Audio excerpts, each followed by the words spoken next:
اگر ابھی تک آپ لوگوں نے میرے چینل ہارر کہانی ٹی وی کو سبسکرائب نہیں کیا تو میرے چینل ہارر کہانی ٹی وی کو سبسکرائب کریں اور بیل آئکن پر پریس کریں۔ شروع کرتے ہیں اللہ کے بابرکت نام سے جو بڑا مہربان اور نہایت رحم والا ہے۔ تمام تعریفیں میرے اللہ رب العزت کے لیے ہیں۔ ہارر کہانی کے معزز ناظرین کو میری طرف سے السلام علیکم۔ ویورز، اگر ہم لوگوں کو یہ پتہ چلے کہ جس جگہ پر ہم لوگ موجود ہیں ہمارے ارد گرد ہم لوگوں کے علاوہ بھی ایک مخلوق ہے جسے ہم عام آنکھ سے دیکھ نہیں سکتے، تو اس وقت انسان کا کیا حال ہوگا۔ ایسی ایک کہانی میرے ساتھ شیئر کری ہے سدرا کہتی ہیں، آج آپ کے ساتھ اپنے اسکول کی بہت ہی زیادہ ڈرامنی کہانی شیئر کرنا چاہتی ہوں۔ ہم لوگوں کا گورنمنٹ اسکول تھا، میں ملتان کی ہوں۔ ہم لوگوں کا گورنمنٹ اسکول تھا، آج سے 12 سال پہلے کی بات ہے۔ ہم لوگوں کے اسکول کی بیک سائڈ پر بہت بڑی اسکول کی کینٹین ہوتی تھی اور ہم لوگ وہاں پر جاتے تھے۔ اسی کینٹین کے بالکل لیفٹ سائڈ پر ایک برآمدہ سا تھا، تو اکثر ہم لوگوں کو جو کینٹین والی آنٹی تھی وہ منع کرتی تھی کہ اس طرف مت جانا، وہاں پر بہت زیادہ جنات کا بسیرا ہے۔ ہم لوگ یہ سمجھتے تھے کہ یہ آنٹی سب سے جھوٹ اس لیے بولتی ہیں کہ لڑکیاں وہاں پر جا کر کچرا پھینک دیتی ہیں، جو بھی چیزیں کھاتی ہیں، تو اس لیے آنٹی ہمیں منع کرتی ہیں۔ ایک دن ہم لوگ کینٹین پر گئے تو ابھی وہ ہم لوگوں نے وہاں سے پکوڑے لے کر کھانے تھے تو وہ بھی بنا رہی تھیں۔ ہم لوگوں نے سوچا کہ چلو اسی برآمدے میں جا کر بیٹھتی ہیں، میں اور میری سہیلی تھی۔ ہم دونوں اسی برآمدے میں جا کر ایک کونے پر بیٹھ گئیں۔ اس وقت برآمدے میں کوئی بھی نہیں تھا، بریک ہوئی بھی تھی، گرلز آ رہی تھیں کینٹین سے چیزیں لے کر جا رہی تھیں، اسکول میں جیسے رش ہوتا ہے۔ ایک دم سے ہم لوگوں کو اس برآمدے میں سے لڑکیوں کے ہنسنے کی آواز آنے لگ گئی۔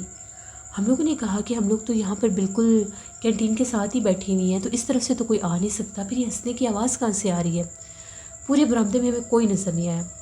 ایک دم سے جیسے ہم لوگ اٹھی، ہم لوگوں نے جیسے پیچھے پلٹ کر دیکھا تو برآمدے کا ایک اندر کی طرف تھوڑا سا حصہ تھا۔ ہم لوگوں نے اس کونے میں 2 لڑکیوں کو بیٹھے دیکھا۔ وہ لڑکیاں سر جوڑ کر جیسے بیٹھی ہوئی تھیں اور ہماری طرف ان کی کمر تھی اور وہ ہنس رہی تھیں۔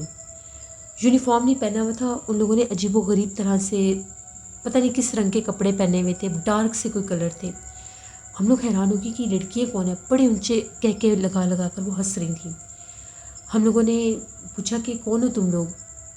ویسے ہم لوگوں نے پوچھا کہ شاید کوئی لڑکیاں ہی ہوں گی، وہ پھر بھی ہنستی جا رہی تھی، پھر بھی ہنستی جا رہی تھی۔ تو میری جو سہیلی تھی اس نے شرارت کے طور پر ایک پتھر اٹھایا اور زور سے ان کو مارا۔ ان میں سے وہ ایک کی کمر پر بھی لگا۔ جیسے ان کی کمر پر لگا تو میں نے اسے کہا کہ تم نے پتھر کیوں مارا ہے؟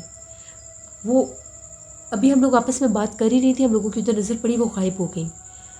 پتہ نہیں وہ کہاں پر گئی، ہم لوگ تو اتنا ڈری، ہم لوگوں نے تو کینٹین سے بھی کچھ نہیں لیا، ہم تو بھاگی واپس۔ اگلے دن میری فرینڈ اسکول نہیں آئی۔ میں نے کہا پتہ نہیں شاید اسکول کیوں نہیں آئی، ڈر گئی ہے۔ میں اس دن بھی کینٹین پر نہیں گئی، 2 دن گزر کے وہ اسکول نہیں آئی۔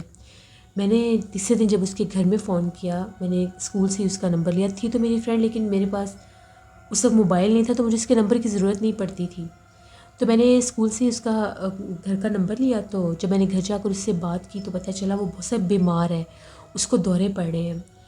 جس نے پتھر مارا تھا میری فرینڈ نے، تو وہ بار بار یہی چلاتی تھی کہ مجھے وہ مار دیں گی، وہ مجھے بار بار نظر آ رہی ہے۔ اس کے گھر والے بہت پریشان تھے، اس کو جگہ جگہ پر لے جا رہے تھے دم کروانے کے لیے۔ تو وہ آنٹی نے میرے سے بھی پوچھا کہ آخر کیا ہوا تھا اسکول میں، اسکول سے آئی ہے اور یہ سو گئی ہے، جب جاگی ہے تو اس کی یہ حالت تھی۔ تو پھر میں نے انہیں ساری بات بتائی کہ اس برآمدے میں جنات کا بسیرا تھا، ہمیں کینٹین والی آنٹی ہمیشہ منع کرتی تھی، تو اس نے پتھر اٹھا کر وہاں پر لڑکیوں کو مارا، پتہ نہیں وہ کیا مخلوق تھی۔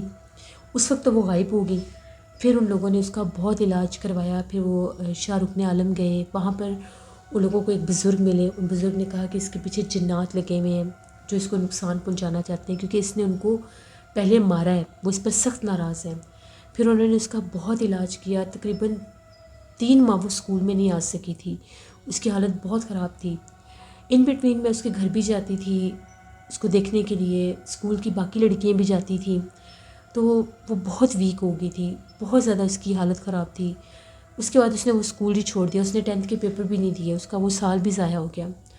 اس کے بعد ہم لوگ کینٹین اتنا خوف زدہ ہوئے کہ لڑکیوں نے کینٹین جانا ہی چھوڑ دیا، تو پھر ان لوگوں نے جو انتظامیہ تھے اسکول کے، ان لوگوں نے کینٹین شفٹ کروا دی اسکول کے اگلے حصے میں، اور اسکول کا وہ پچھلا حصہ بالکل ویران ہو گیا۔ یہ ہم لوگوں کی اسکول کی ایک کہانی تھی جو میں نے آپ کے ساتھ شیئر کی۔ بہت شکریہ سدرا آپ کا۔ بڑھتے ہیں ایک اور خوفناک کہانی کی طرف۔ یہ خوفناک کہانی وکاس شیئر کر رہے ہیں مانچسٹر سے۔ وکاس کہتے ہیں کہ آج آپ کے ساتھ عریش نامی خاتون کی کہانی شیئر کرنا چاہتا ہوں۔ عریش کہتی ہیں کہ میرے ہسبینڈ جو ہیں وہ بزنس کے سینس میں اکثر جگہ پر ان کی ٹرانسفر ہوتی رہتی ہے، ان کا کام ہی ایسا ہے، پوسٹنگ ہوتی رہتی ہے، ان کی جاب ایسی ہے. تو ان کی پوسٹنگ 2007 میں ملتان میں ہوئی. ہم لوگ وہاں پر شفٹ ہوئے ایک گھر میں. تو اس دن موسم بہت سا خراب تھا، بہت تیز بارش ہو رہی تھی. تو میرے ہسبینڈ اس دن لیٹ اپنی جاب پر گئے. جیسے ہی وہ گئے تو میں بالکل اکیلی تھی. میں نے اپنی بہن کو فون کیا اور میں اس سے باتیں کرنے لگ گئی. جیسے میں اپنی بہن سے باتیں کر رہی تھی، مجھے اپنے گھر میں ایسی آوازیں آنے لگ گئیں جس طرح سے میرے گھر میں کوئی موجود ہے، یعنی جیسے کوئی بہت تیز قدموں سے بھاگ رہا ہے، ایسی آوازیں آنے لگ گئیں. میں نے اس کا فون بند کیا تو میں نے جب غور کیا تو آوازیں جو تھیں وہ گھر کی بیک سائڈ پر ایک پلاٹ سا تھا اور اس کے آگے ایک برآمدہ سا تھا، وہاں سے آوازیں آ رہی تھیں. گارڈن سا تھا ایک. مجھے لگا بارش ہو رہی ہے تو کسی چیز کے اوپر بارش کی بوندیں گر رہی ہوں گی. میں چلتی ہوئی جیسے ہی برآمدے کی طرف جانے لگی آواز آنا بند ہو گئی. مجھے لگا کہ یہ بارش کے قطرے ہی ہوں گے. جیسے میں واپس پلٹی پھر وہی آواز آنے لگ گئی. میں پھر بھاگتی ہوئی آگے گئی تو جب میں نے وہاں پر عجیب و غریب ایک منظر دیکھا. وہاں پر گارڈن میں ایک درخت تھا، اس درخت کے آس پاس ایک بہت قداور عورت تھی، بہت لمبے بالوں والی. وہ گول گول چکر کاٹ رہی تھی بہت زور زور سے. میں نے اسے دیکھا، میں تو بہت زیادہ ڈر گئی، حد سے زیادہ خوف زدہ ہوئی. جیسے میری چیخ نکلی، جب میری چیخ نکلی تو وہ چیز غائب ہو گئی فوراً، جیسے ایک دم سامنے آتی ہے اور غائب ہو جاتی ہے. میں بھاگی اندر. میں نے اپنے ہسبینڈ کو فون کیا کہ مجھے بہت ڈر لگ رہا ہے، آپ جلدی واپس آئیں. جب وہ واپس آئے تو میں نے انہیں بات بتائی. انہیں میری بات پر یقین نہیں آیا. ان کو یہی لگا کہ شاید میں وہم کر رہی ہوں. اب یہ روٹین بن گئی. وہ مخلوق مجھے گھر کے اندر نظر آنے لگ گئی. بہت قداور اس کا قد تھا. کبھی مجھے گھر کے کسی حصے میں نظر آتی تو کبھی مجھے گھر کے کسی حصے میں. میں اپنے ہسبینڈ کو بار بار یہ بات بتاتی لیکن وہ یہی کہتے کہ نہیں تمہارا وہم، ایسا کچھ نہیں ہے. اب میں ان چیزوں سے بہت زیادہ گھبرا گئی تھی، میں ڈر گئی تھی، میں اپنے ہی گھر میں رہ نہیں سکتی تھی. میں نے ایک دن انہیں یہ کہا کہ مجھے میرے گھر جانا ہے، مجھے وہاں پر چھوڑ دیں 1-2 دن کے لیے. جیسے انہوں نے مجھے وہاں چھوڑا تو اگلے دن کی بات ہے، میرے ہسبینڈ کا فون آیا. وہ بہت ڈرے ہوئے تھے اور یہ کہہ رہے تھے کہ میں بس گھر ڈھونڈ رہا ہوں، تم 2-3 دن ابھی ادھر ہی رکو تو ہم لوگ نئے گھر میں ہی شفٹ ہوں گے. میں نے انہیں کہا کہ کیوں، کیا ہوا ہے؟ ان کا یہ کہنا تھا کہ تمہاری بات بالکل سچ ہے. میں جیسے ہی جاب سے آ کر گھر سوتا ہوں تو مجھے گھر میں چلنے پھرنے کی آوازیں آنے لگ جاتی ہیں. جب میں غور کرتا ہوں تو مجھے ایک قداور ایک عورت نظر آتی ہے. وہ بہت زیادہ عجیب سی عورت ہے، اس کے بہت زیادہ لمبے بال ہیں. کبھی وہ مجھے گھر کے کسی کونے میں نظر آتی ہے، کبھی گھر کے کسی کونے میں. تو اب ہم اس گھر میں نہیں رہیں گے، میں بس گھر ڈھونڈ رہا ہوں، 1-2 دن کی بات ہے. میں تو بہت ڈر گئی کہ کہیں ان کو نقصان ہی نہ دے دے. میرے ابو جی نے جب یہ دیکھا کہ میں جا نہیں رہی، وہ سمجھے کہ شاید کوئی لڑائی جھگڑا ہے. انہوں نے میرے ہسبینڈ کو فون کیا تو انہوں نے ساری بات بتائی کہ یہ ماجرا ہے، وہ گھر جو ہے وہ ٹھیک نہیں ہے، وہ آصف زدہ گھر ہے. پھر انہوں نے ایز سون ایز پاسبل ایک گھر ڈھونڈا. ہم لوگ اس گھر میں شفٹ ہوئے. اگر وہ میری بات مان لیتے تو شاید ہم لوگ تبھی وہ گھر چھوڑ دیتے، لیکن پھر بھی بعد میں ہی صحیح انہوں نے میری بات سنی، مانی، تو شکر ہے ہم لوگوں نے وہ گھر چھوڑ دیا. اس گھر میں رہنا ناممکن تھا. وہاں پر اس مخلوق کا اس حد تک بسیرا تھا کہ وہ باقاعدہ سامنے آ جاتی تھی. تو یہ میری ایک کہانی تھی جو میں نے آپ کے ساتھ شیئر کی. بہت شکریہ وقار صاحب نے عریش کی اسٹوری شیئر کی.